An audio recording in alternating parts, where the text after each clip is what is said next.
G'day guys, and welcome back to another episode on the podcast. Today, if you couldn't tell, we got some new upgrades. So we finally got an audio interface, so I can finally have multiple people on the podcast. So all my mates who are bloody egging me on to have them on, feel free to just ask now. It's also pretty cool. I can change my voice whilst I'm talking. So even though I'm talking at the exact same, sound level, it keeps going up and down and up and down and up and down and up and down. So I can now control that, which is pretty cool. But yeah, slowly starting to make some upgrades. I'm even thinking of changing the dynamic of the room. So we might even have a little desk over there, and I'll try to set up like a tripod and get some whole good desk set up so it looks kind of more professional whenever I'm doing my episodes, which would be cool. But that's for the near future, hopefully. But in today's episode, I wanted to talk about how social media has kind of hijacked our brains and our brains' need for true and real in-person connections. So in this kind of world, we live on instant messages, consistent connectivity, but many of us feel lonelier than we ever have in this world at this time. This episode explores how social media platforms hijack our brain for their natural social reward system. And we'll get into that social reward system later in the episode.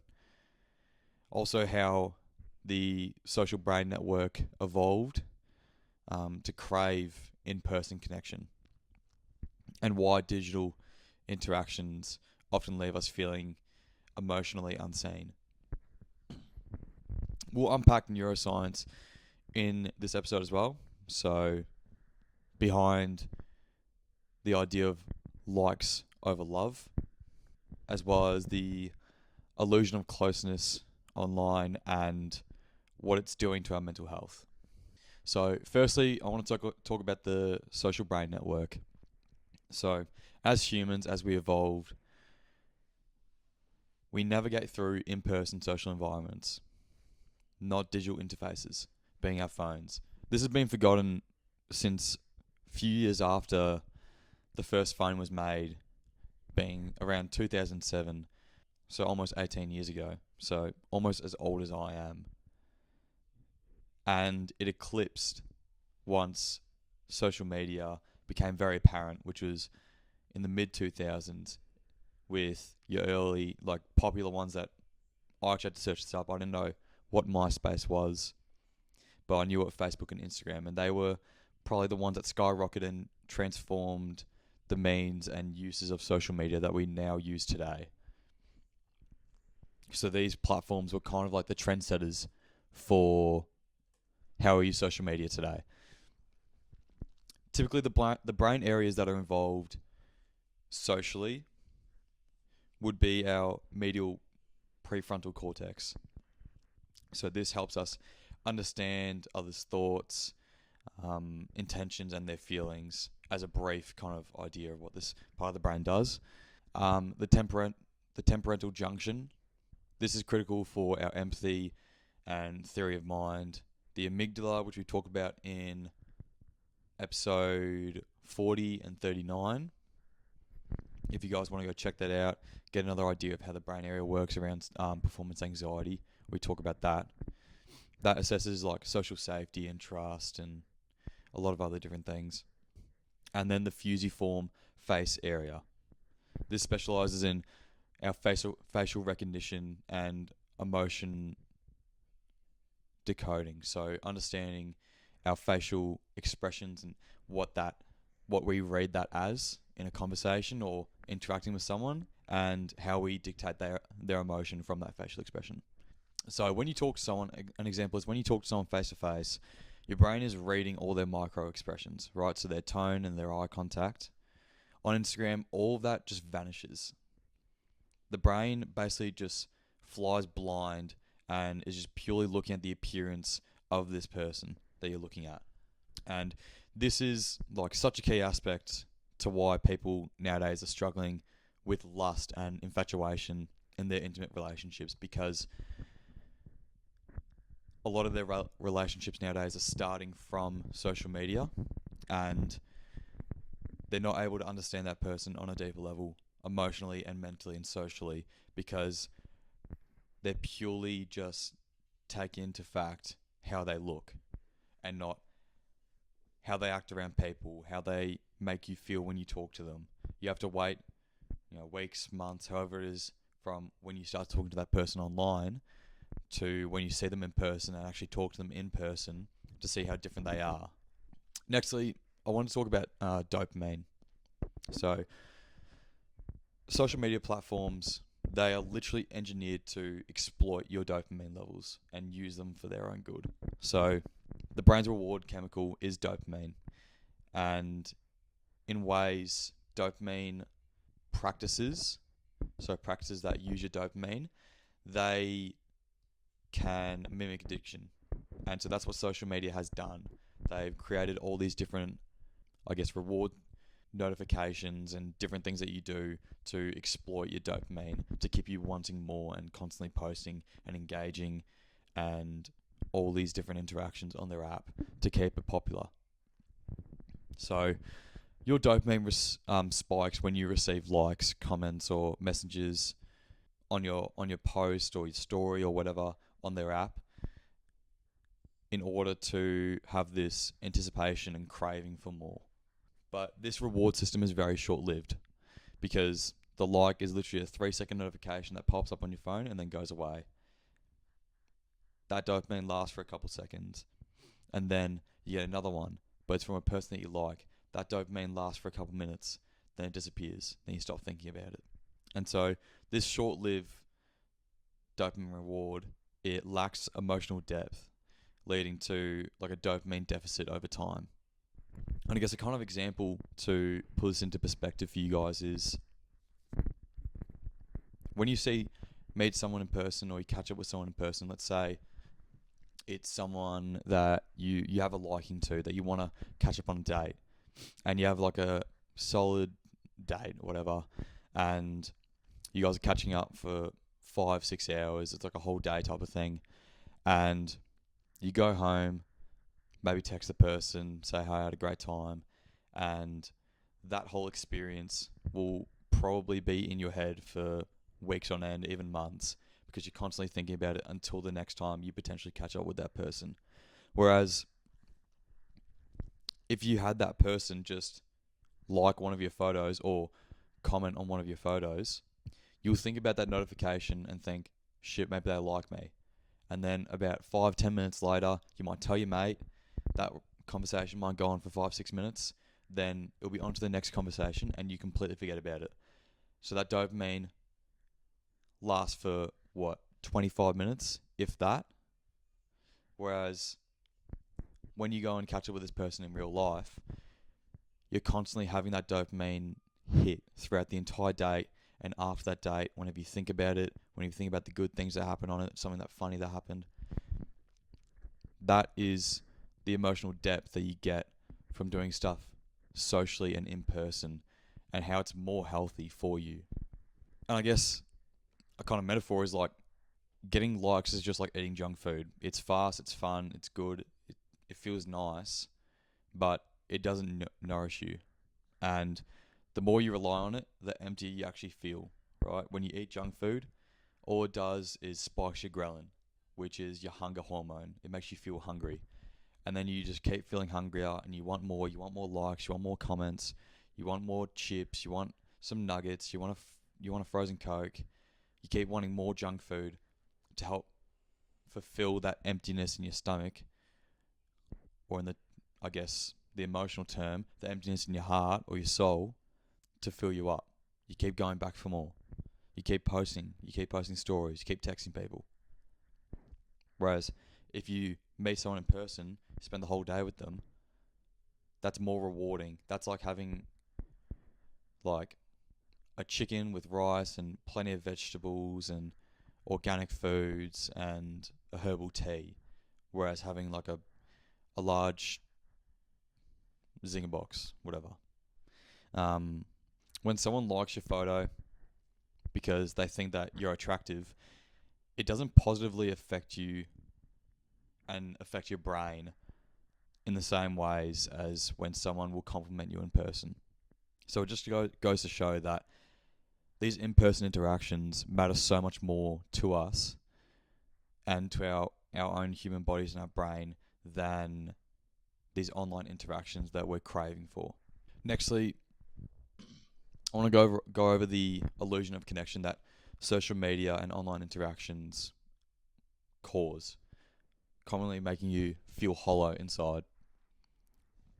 So, these digital interactions try to mimic real social contact, but often fail to meet the emotional needs.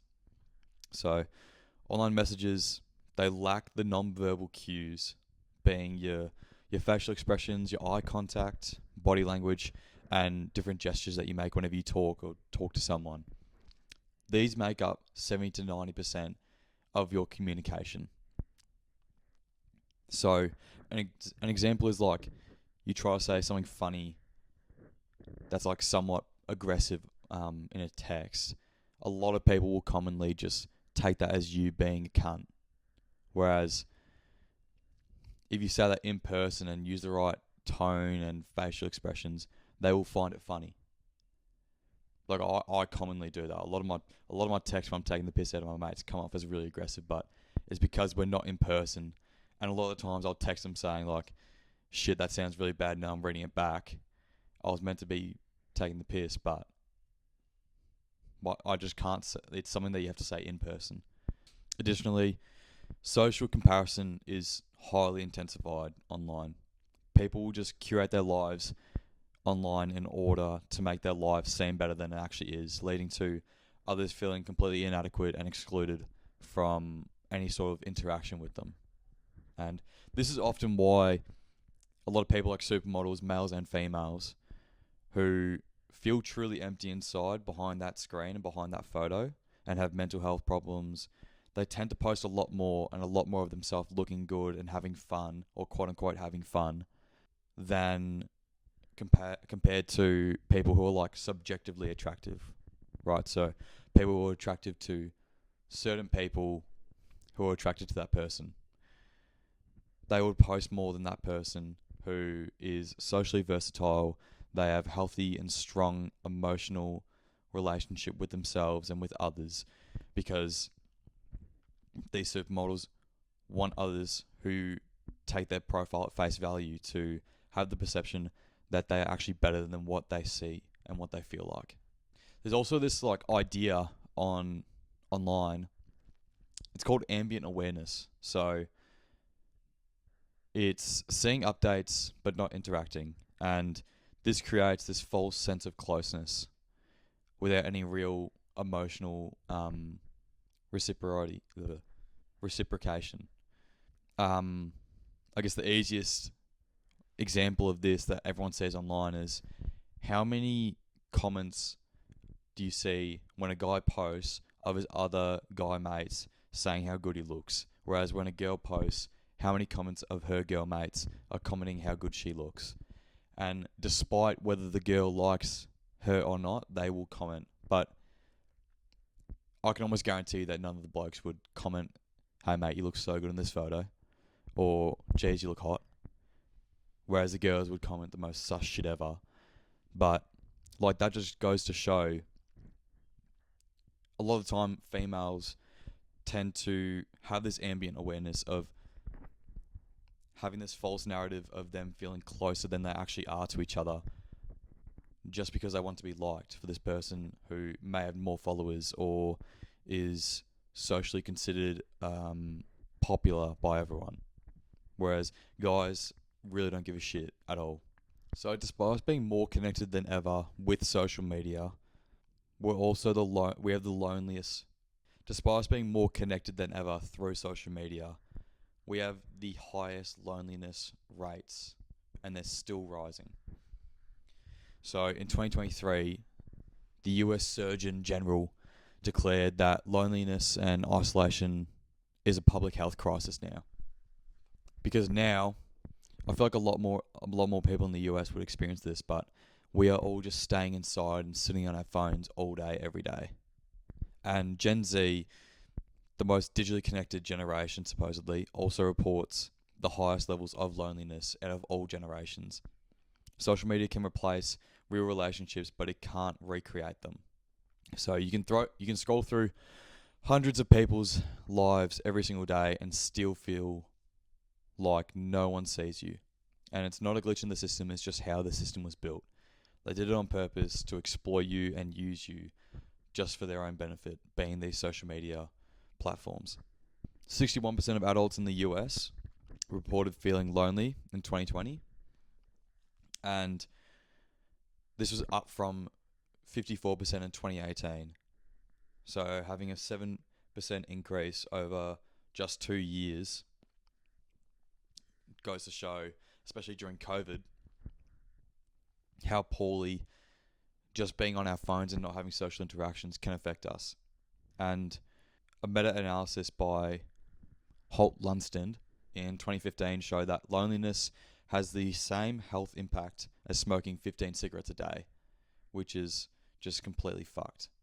So nextly, I want to talk about how we can really reclaim these connections in our completely digitally distracted world. So the key idea for this is I want you guys to use digital tools to help you support but not replace human connections and real meaningful connections with each other.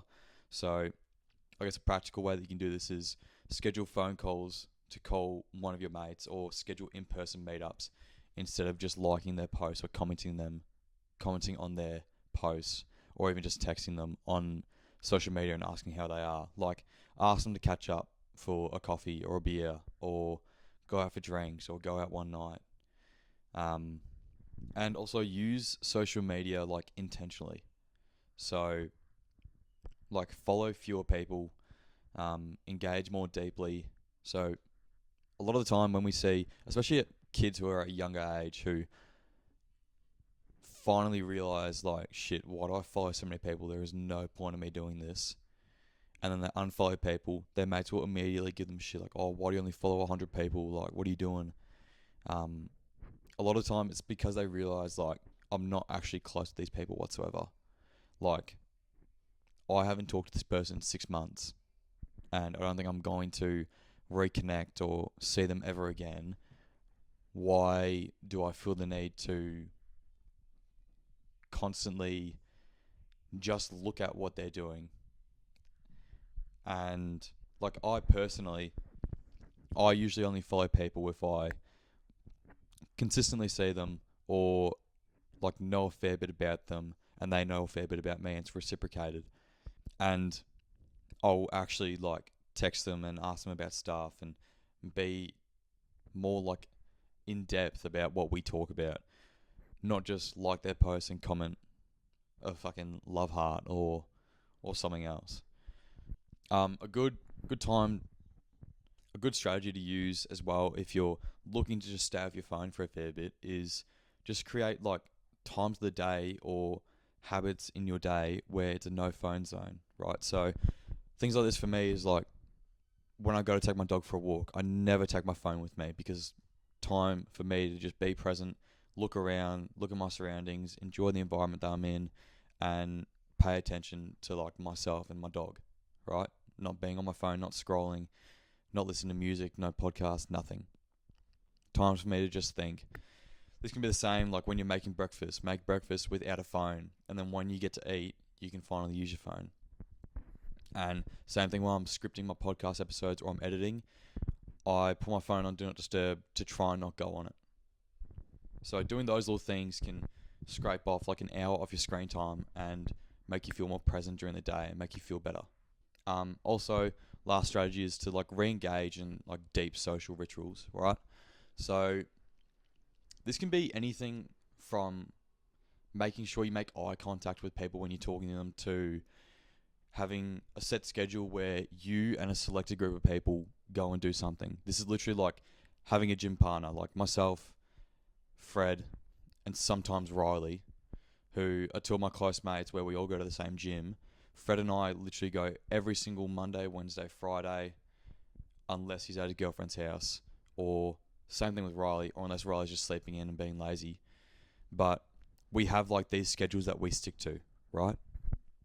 And same goes with going out on a Saturday night. We select someone's house who we go to praise to, and then we go out.